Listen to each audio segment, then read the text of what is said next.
Welcome back. In this episode, we're going to look at putting on the right hat to help you towards your goals as an artist. Now, I'm being figurative, of course. Some of you know that I'm a hat person, always have been. And we're going to look at the idea of wearing different hats, subjective versus objective, to move you towards your goals. Now, I'm happy to say in the start of the third decade of the new millennium, there seems to finally be an acceptance that people actually have feelings, that empathy is a real thing and it's good. Now, I think as an artist, you probably already know that, but I'm happy with this trend. When we talk about a subjective hat, we're talking about situations that require us to be our own biggest, shameless cheerleaders. When we talk about wearing an objective hat, we're talking about being objective with the Vulcan-like attitude of a stoic. So in this episode, we're going to look at how wearing both hats can be useful depending on which one is best suited to the situation at hand to propel you forward towards your goals. So let's take a look at these two hats. The subjective hat is best when you're looking at tackling a big idea. You're inspired and you want to move forward with a big goal. It can also be useful moving you forward incrementally toward that goal to get you inspired and give you the energy to keep going day after day. Your objective hat is most helpful when planning out that goal and evaluating your plan as you go, such as when you're critiquing your painting, to make sure that you stay on track. It's also helpful in the later aftermath when the dust has settled to help you assess and accept how your project went and what you've learned for next time. So what does this look like? Say, for example, you want to be ready for a solo show on a deadline. Put on your subjective hat when you're brainstorming and pull out that sketchbook and fill it with as many ideas as you can, or carry it around with you and put in those ideas as they come along so that it's always nearby when you get that spike of inspiration. You can then switch to the objective hat to sort out your ideas and decide which ones are worth pursuing. Because if you're lucky enough to have a whole bunch of ideas, you may not have the time to actually execute all of them in time for your show. And you can keep that objective hat on when you're working out your schedule to make sure that you account for all of the supplies you're going to need, get them ordered or purchased, and have everything you need to move forward on a regular schedule so that you can be done on time for your deadline. You'll need to be able to figure out, on average, how long it takes to finish each piece, while factoring in your other obligations that can't be rescheduled or postponed. Now, keep in mind, I did mention being subjective when you brainstorm those ideas before you sort them out. You may as well go for the cool ideas you have, rather than sucking the air out of the room with the old, well, what's the difference what I paint? Objective observation. The brainstorming session is the time to be your cheerleader. It's also a time to be careful who you share your ideas with, because you want to make sure that the person who looks at them, if you show them to someone when you're trying to figure out which ones to pursue, understands your creativity and where you're coming from. We've already established a direction for your show and that you've decided that this is the path you want to go down. We're just eliminating the ideas that aren't your very best to make sure you have enough time to execute the ones that are. Getting started with your creative sessions to start working on those pieces for the show is going to involve, once again, becoming your biggest cheerleader. Put on your favorite music or podcast or whatever inspires you to get in your zone and get lost in the process. Now, during these creative sessions where you're wearing your subjective hat, you're going to need to take those breaks that I'm sure you plan to take. When you do, try to physically step away. Get way, way back. Get out of the room. Try to get some objectivity. Get some lunch. This is when you're going to switch hats once again and put on your objective hat to take a look at where you're at and do an assessment. Give yourself a mini critique. If it's a painting or drawing, a two-dimensional piece of artwork, try to turn it upside down, while you're taking your break. And try to look at it with fresh eyes, across the room if possible. When you're looking at your two-dimensional artwork upside down, make sure that the composition looks as strong upside down as it does right side up. Or take a quick photo on your cell phone. Even if it's not upside down, if it's self-correcting and it keeps flipping over on you, you can still usually spot things that need to be changed, things that jump out at you on a cell phone photo that you may not spot when it's in front of you on an easel. So once you're done with your objective assessment, your critique, and your break, go ahead and switch hats to the subjective hat, to believing that you are now again pursuing your chosen purpose with your painting, sculpture, drawing, whatever it is. Switching back and forth between objective and subjective, depending upon the needs of your artwork at that time, is going to help you and keep moving you forward, while at the same time keeping you on track as you work. When you get to that big opening, keep that subjective cheerleader hat on during the opening. Treat yourself as you would your very best friend, who you are so excited for to be having this wonderful opening, because you need to love yourself at least as much as your very best friend. Now, as the dust settles after your big event, put on that objective hat again to do an assessment. What went right that you would do again? And what did you learn to save you stress? When you look at this example of when you would switch hats from subjective cheerleader to objective stoic, you can see how it can be helpful in giving you momentum, propelling you along, and keeping you on track. And it gets easier the more you use it mindfully. Now, in addition to this example of how you can switch between a subjective hat and an objective hat for something like a showing of your artwork, let's look at two more examples. One of them is going to be how you can apply it to pricing your artwork. And the other one is the big daddy of them all, setting boundaries. Let's take a look at pricing. So my method when setting pricing is to start out with the objective, making a list of all of the overhead involved in creating a piece of art, the time spent, the materials, the framing, and the shipping if necessary. Now, don't forget to factor in communications with your clients into your time spent. This is where it helps to record your time as you make your art. And I am going to include a downloadable timesheet for doing that, the one that I use for my artwork, whether it's digital art or it's my fine art. Now, I have 3 methods for tracking my time, and I don't use all of them for everything. I always use my paper tracker that I keep on a clipboard for tracking my studio time and my digital art time. For me, this is my go-to for everything. There are times, though, usually for my digital agency, that I use 2 additional methods. One of them is an Excel spreadsheet, and one of them is an online tracker that is called clockify.me. So those are things I can link to in the show notes, and you may or may not find them helpful, or you may prefer them or something else to tracking your time to my paper timesheet.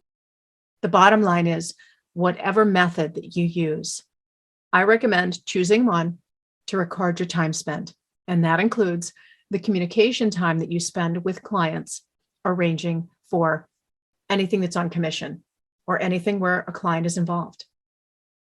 If one of your paintings, for example, is a commission and it involves 2 phone calls, a sitting for a photo shoot, a couple of Zoom calls, and a few emails, in addition to an in-person sitting for either a sketch or actual sitting time with your model to photograph or actually do oil sketches or painting work on the portrait itself, the time you spend on your painting, in addition to your actual painting time at your easel, may involve time spent going to get supplies. It may involve time spent shipping the piece or packing it for shipping. It may involve time spent photographing your model in your studio or having them sit for oil sketches. And it may also involve things like emails and phone calls or Zoom calls with your client before you actually ship out the finished piece. Note the time for each of these activities because they count too. They all take time and need to be accounted for. Now, there are a lot of formulas out there for pricing. Some people don't use formulas, but I think any kind of consistent pricing method is going to involve some form of a formula. And I use one in the objective phase of my pricing. Here's mine, which involves linear inches. It starts with length plus width plus width to give you your linear inch measurement. I then multiply the linear inches by a dollar amount per linear inch for supplies. I then add an hourly amount for time spent. Now, naturally, at the beginning of a portrait, you're not going to know exactly how much time you're spending on that piece. And in most cases, your client's going to want to know how much that painting will cost. So I give them an estimate based on my previous records of time for paintings of that size. So this is one of the reasons it's important to continue tracking your time on your paintings, because you want to make sure you don't leave money on the table when it comes to being compensated for how much of your time you've spent. Not keeping track of your time can lead to giving away way too much of your time and energy on a painting. So once you've got those linear inches figured out, you're going to add that fee for your time spent, which is going to be hours times an hourly rate. Again, if this is for an estimate, it's going to be based on previous hours spent on a painting that size. Then you're going to multiply it by, say, 2 to give yourself a jumping off point that includes the ethereal value of that piece. Now, of course, if you're already selling your work, you may have a better idea of how much to multiply it by. If your paintings have gone up in price range, for example, this is where things get more subjective. The difference between somebody saying a painting is worth $1,000 and $4,000. So you're going to know, the more experienced you get, what feels right with regard to that additional price bump. Are you going to multiply it by 1.5 or 2 or 3, etc.? So that's where you're going to start getting into the subjective. So let's take a look at an example using a 16 by 20 portrait. 16 plus 16 plus 20 plus 20 is going to give you 72 linear inches. Now, this isn't going to be complicated math, but don't worry about it in either case, because you will have a downloadable pricing sheet in the show note links. Okay, so say you have 72 linear inches. We're going to multiply that with a dollar amount for supplies. Now, it depends on what your supplies are. If you're working in marble, your dollar amount for supplies is going to be a lot higher than if you're working in acrylics or even oils. Usually with my oils, I go with around $2.75, $3 per linear inch for supplies. That will probably change in the future, but it's a good starting point. So let's say we're using $3 per linear inch. 72 linear inches times $3 is going to give you a price for the supplies at $216. Now you're going to add in your time spent. Let's say your previous 16 by 20 portraits took you 12 hours to paint. Pick your hourly rate. Again, this is just for example's sake, but let's say your hourly rate is $25 an hour. You're going to multiply 12 hours times $25 an hour for a time spend of $300. So $216 for your supplies plus your $300 time spend is going to bring you to $516. Now we're going to double it to bring in that ethereal value that is definitely inherent in your artwork. And you've got to build that in. It's a mistake to leave that out from the beginning. Even if you're new to painting, even if anything, I urge you to incorporate something for that ethereal value. Even if in the beginning you don't have enough self-confidence to multiply it by more than 1.5. That's fine. If that's where you're at and it feels good, do that. But work it in there. It's got to become something that you expect to be compensated for. Again, this is getting into the subjective area of your pricing. In our example, we've got 72 linear inches times $3 for supplies, giving us $216 plus $300 for time spent. We're now at $516. If we're moderate and we just double it, we're at $1,032 for the price of that painting. This is quite a reasonable price for a 16 by 20 inch portrait that you probably took at least a dozen hours to complete. So you can see that this formula is flexible before we even get to the subjective part, in that you can adjust any of these areas for materials per inch, your hourly rate for your time spent, and the amount that you multiply that total until you get a number that you feel comfortable with for the art you create. The key here is that once you've factored in all of these objective things, you switch to your subjective hat and ask yourself, does it feel right? Does the price I've arrived at feel right? Or do I need to lower it or raise it? That's up to you. You have every right to make that adjustment. Now, again, the reason I use a formula when I'm pricing my work is it enables me to price all of my work fairly consistently, allowing me to avoid huge jumps in pricing from size to size. Now, if you're a regular listener of the podcast, you've no doubt heard me talk about pricing on just about every episode. And it's helpful, and I recommend going back and listening to various episodes to see what other artists recommend. I know I just talked about it with Laura C. George, and I talked about it with Corey Huff recently as well. And remember, you have access to my personal pricing formula in the links in the show notes for this episode. Now, the final area I want to talk about in this podcast is boundaries. Now, by now, just about everyone knows that learning to set healthy boundaries is important for people to live a happy, fulfilling life. It's also extremely important for us as artists, as the one thing we often need most to achieve our dreams is time. Time to create our work and get it in front of the people who will love it. Now, of course, boundaries is related to pricing in that setting a price for your art is one of the primary and most important ways that we need to set boundaries. It declares, I deserve to be paid for the art I create.